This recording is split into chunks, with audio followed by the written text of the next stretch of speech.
Bom, pessoal, falando ainda um pouquinho sobre o estabelecimento de ações corretivas, né?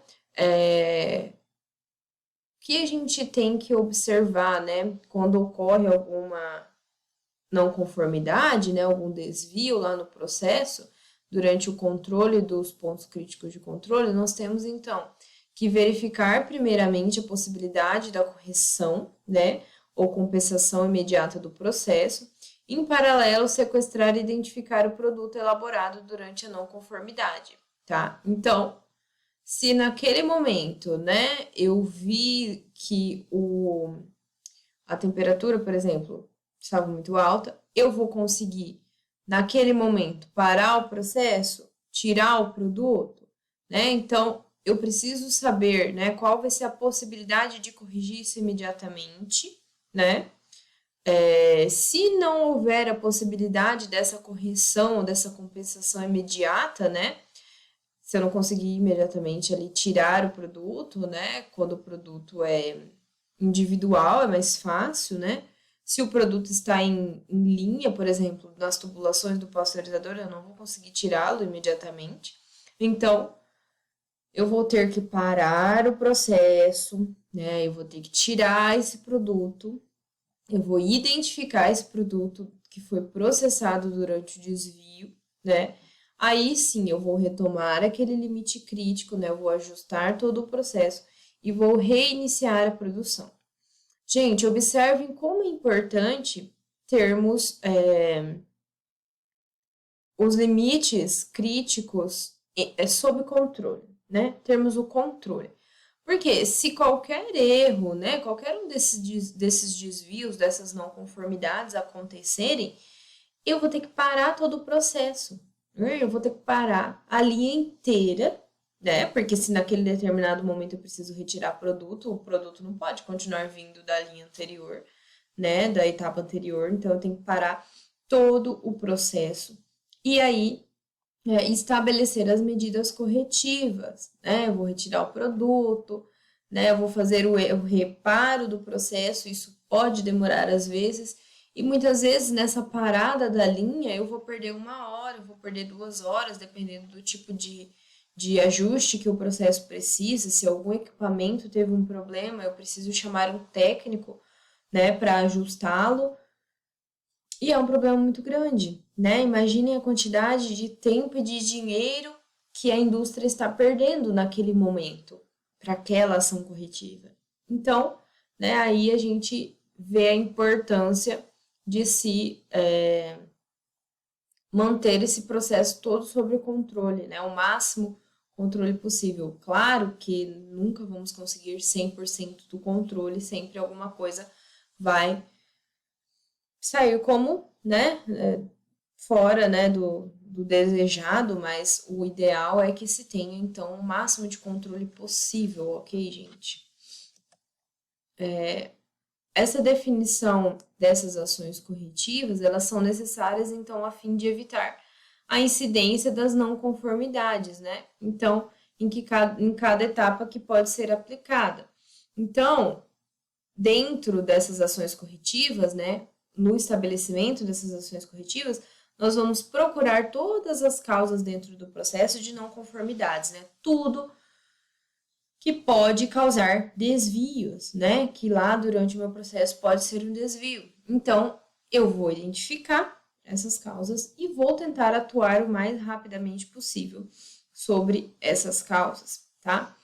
Exemplos lá, pessoal, dessas causas de não conformidade, né? Uma falta de treinamento de um funcionário, né? O funcionário deveria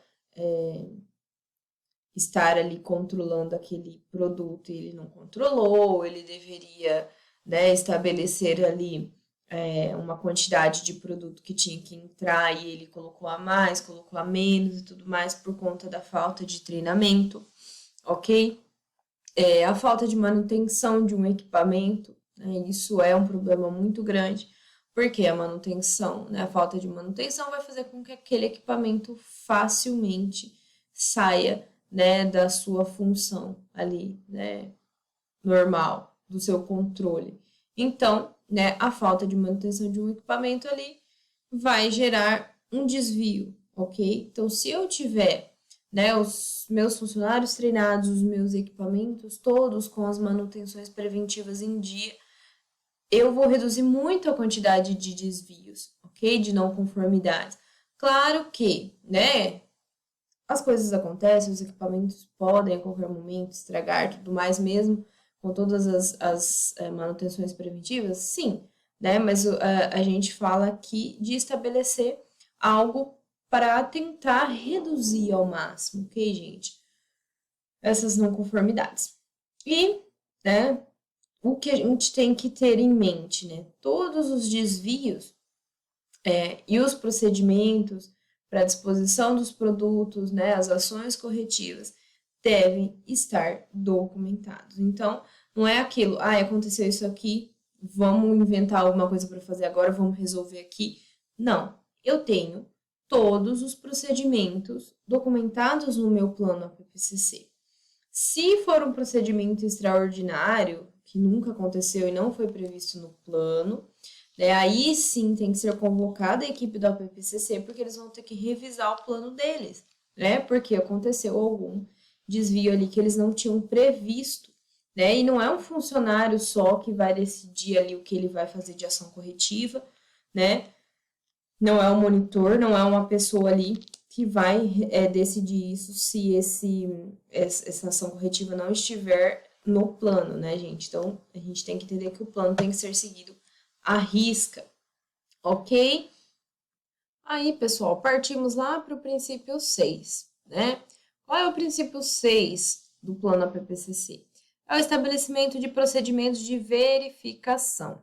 Gente, essa verificação, ela vai consistir na utilização dos procedimentos juntamente, né, com aqueles que são utilizados na monitoração, tá? E para que eu vou fazer essa verificação? Para evidenciar, então, se o sistema APPCC está funcionando de forma correta, gente, ok? Então, esse processo de verificação, ele vai ocorrer rotineiramente, né? Sempre que houver dúvidas sobre a segurança de alimentos, né? Para avaliar qualquer mudança no processo, qualquer mudança de ingredientes, de equipamentos, ok? Então, o processo de verificação, ele tem que ser feito, né? Sempre. E qualquer modificação, né? Ele vai ter que ser registrado de forma correta, ok? Existem, gente, basicamente 3 processos que são adotados nessa etapa de verificação, tá? A etapa de verificação, gente, é aquela que vai nos dizer: está funcionando. Todas as ações corretivas, né? Os desvios estão ocorrendo, mas as ações estão sendo efetivas, né?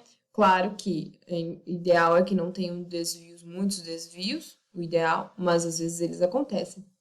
E né, é nessa etapa de verificação que nós vamos observar como um todo o funcionamento do plano APPCC, ok? Dentre, então, esses 3 processos que são adotados, né, temos lá o processo técnico ou científico, né? Esse primeiro processo de verificação, né, ele verifica se os limites críticos nos pontos críticos de controle estão satisfatórios, tá? Então, esse tipo de processo, ele vai consistir em uma revisão dos limites críticos, tá? Para verificar se eles são adequados para os controles dos perigos, tá? Então, eu vou ver lá, né, eu vou pegar todos os meus pontos críticos de controle e eu vou avaliar os meus limites críticos e eu vou ver, então, né, por exemplo, na pasteurização, a temperatura que eu estou utilizando é 72 graus Celsius. Eu tenho como limite crítico 68 graus Celsius. Eu não posso deixar a minha temperatura reduzir mais que isso. Reduziu mais que isso, será que eu vou eliminar os micro-organismos que estão ali, né? Será que esse limite crítico, ele está adequado aos perigos biológicos, neste caso, né? Então, tudo isso vai ser verificado ali dentro desse processo técnico-científico, tá? Outra forma de verificação, né, é o processo de validação do plano. O que esse processo de validação do plano é, né, gente? Ele vai assegurar, então, que o sistema PPCC está funcionando adequadamente, tá? E quando esse plano funciona bem, né, eu vou requerer pouca amostragem do produto final para fazer testes, né? Desde que esses controles sejam muito bem realizados lá dentro de toda a minha cadeia, de todas as minhas etapas. Então, lá no final, não vou precisar fazer tantas, né, análises, porque eu sei que o meu produto sempre está, né, controlado, né? Não houve nenhum desvio, então ele está saindo com qualidade, da forma que eu gostaria, né? Alguns exames laboratoriais podem ser necessários, né, para demonstrar o nível da qualidade, né, daquele produto, se foi alcançado ou não, né? Alguns exames auditoriais, de auditorias internas também podem ser programados, tá? Então, por exemplo, se eu sei que a minha matéria-prima lá, voltando lá no leite, no nosso exemplo do leite, se eu sei que a minha matéria-prima estava, né, adequada, se eu sei que durante todo o meu processo, né, lá no pasteurizador, as temperaturas ficaram, né, ok, controladas dentro dos limites, né, chega lá no fim do meu processo, então eu vou garantir que a maioria dos micro-organismos ali, principalmente os patogênicos, foram eliminados, ok? Então, eu não vou precisar fazer análise microbiológica em todo lote que vai sair, né? Eu sei, né? Eu vou precisar de uma amostragem menor, né? Eu vou fazer a cada 3 dias, 5 dias, ou enfim, né? Eu vou fazer com intervalos maiores, não preciso fazer o tempo todo, porque eu sei que o meu produto vai sair dali com a mesma característica, com os mesmos padrões de qualidade, tá? Só que isso, né, gente, depende muito do produto, do processo e tudo mais, então é algo que tem que ter bastante cuidado.